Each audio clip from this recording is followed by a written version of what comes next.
Fala pessoal, tudo bem? Vamos terminar hoje aí, aula 4 do capítulo 4, capítulo que a gente falou aí de equilíbrio iônico. Então hoje a gente vai fechar falando de um troço chamado produto de solubilidade, mais conhecido aí como KPS, tá?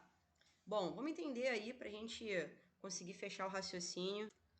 Para a gente entender o produto de solubilidade, tem que pegar o raciocínio aí do que vem a ser a solubilidade, tá? Então, para a gente entender, a solubilidade ela vai acontecer quando um soluto ele se dissolve em um solvente, formando uma solução. Então, sempre que eu tiver um troço aí se dissolvendo no outro, a gente tem uma solução sendo formada.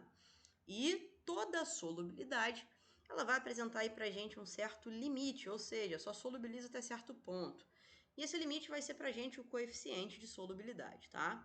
Então, por exemplo, se eu tiver aqui 1 grama de um sal, né, que é o sulfato de bário, e a concentração desse sal está aí em 0,000285 gramas em 100 ml aí de água.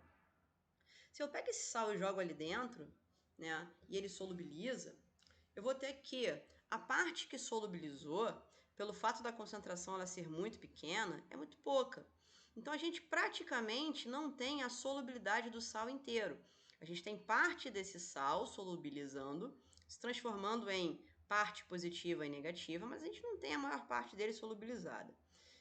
Quando isso acontece, a gente passa a ter um sistema aqui dissolvido em equilíbrio, e todo sistema em equilíbrio, como a gente já viu até aqui, ele traz para a gente uma constante de equilíbrio, tá? E nesse caso não poderia ser diferente. E como a gente está falando daquilo que solubilizou, a constante de equilíbrio que a gente vai ter aqui vai ser a constante para o produto solubilizado. E aí, por isso, o nome é KPS, porque é a constante do produto daquilo que solubilizou. E o que está solúvel aqui? É o Ba mais 2 e o SO4 menos 2. Esse sal ele permanece praticamente constante, tá? Então, tocando nossa vida aqui, vamos entender que ela é uma constante que promove o produto das concentrações daqueles que foram solubilizados, ou seja, apenas dos íons que estão presentes aí na solução. Ela é uma sigla, tá? A gente está vendo que é uma sigla, né? E ela só é utilizada, só pode ser utilizada quando você tiver equilíbrio químico. Então, observação importante. O KPS, já que ele é o produto da solubilidade, a gente pode fazer uma relação dele com a própria solubilidade. Isso ajuda a gente a matar algumas questões aí, tá? Então, quanto maior o KPS, maior a solubilidade que eu vou ter daquele produto, tá? Então, o produto da solubilidade vai ser o KPS, eu vou ter aí um sistema em equilíbrio. A gente pode ter a representação aí, geralmente, né, em questões, ela vem aí em forma de gráfico. E aí, se você observa as curvas, quando eu falo curva de gráfico, eu falo todas essas linhas que estão representadas aqui dentro desses eixos X e Y, tá? E se você observa, praticamente todas sobem, ou seja, todas as solubilidades, elas aumentam com a temperatura, quase todas. Então, em geral, a solubilidade aumenta com a temperatura. Raramente ela desce, tá? Então, para um sistema em equilíbrio, vamos ter aí o exemplo do sulfato de bário, separando ele em parte positiva e negativa. Se eu quiser montar a constante de equilíbrio para ele, como eu faria? Né? Eu faria produto, que é, nesse caso, um produto iônico, então Ba mais 2 SO4 menos 2, sobre reagente. Só que lembra que eu falei para vocês? O reagente, que é o sal, ele praticamente não é solubilizado, praticamente ele não se dissolve. E aí lembra lá da imagenzinha que a gente tinha no início, essa daqui. Repara que o sal, ele fica praticamente aqui inteiro, né? Deixa eu voltar ele aqui e mostrar ele como ele era. Então ele era desse tamanho, solubilizou, foi menos da metade aí que foi solubilizado. Então, pelo fato dele praticamente se manter constante, a gente vai entender o seguinte, aquela velha história de que uma constante vezes uma outra constante gera para a gente uma nova constante. Então, por isso que o KPS ele vai ser só o produto daquilo que solubiliza. Então, é o produto dos produtos, tá? Quais são os cálculos e como as perguntas de KPS podem aparecer para vocês? Bom, quando a gente fala de KPS e dos cálculos que podem estar envolvidos, a gente está falando de perguntas ou dados que podem vir a respeito do KPS, ou a respeito da solubilidade. São coisas diferentes. Quando eu falo KPS, eu falo da constante. Quando eu falo solubilidade, deixa eu voltar aqui, ó. Quando eu falo KPS, eu falo da constante. Quando eu falo solubilidade, eu falo das concentrações que estão dentro desses colchetes, ou seja, falo das concentrações em mol por litro de cada uma das espécies iônicas, tá? Então, perguntar sobre solubilidade é diferente de perguntar sobre KPS. E um dado fornecido sobre KPS é diferente de um dado fornecido sobre solubilidade. Então, é bem importante, quando nós estivermos numa questão como essa, por exemplo, nós identificarmos qual é o dado e qual é o pedido. Vamos ler.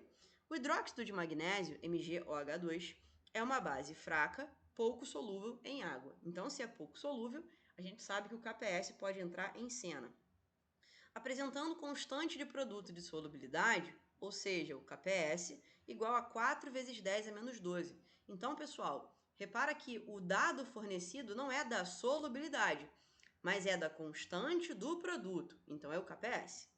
Uma suspensão dessa base em água é conhecida comercialmente como leite de magnésia, sendo comumente usado no tratamento de acidez do estômago. Calcule, em mol por litro, a solubilidade do MgOH2, hidróxido de magnésio, numa solução dessa base. Pessoal, coisas importantes fornecidas para você. Ele te deu o KPS e pede a solubilidade. Então, deixa eu voltar aqui rapidinho. Ele está te dando isso aqui, né, te dando esse KPS e pedindo essa concentração aqui dentro do colchete, tá?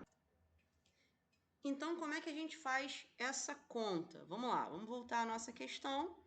A primeira coisa que a gente tem que fazer é dissociar, nesse caso, a nossa base em parte positiva e negativa. Lembrando que esse positivo aqui de cima veio desse 2, então é o Mg2+, e OH-1. Se eu tenho hidroxila aparecendo duas vezes, tenho que balancear colocando um 2 aqui na frente.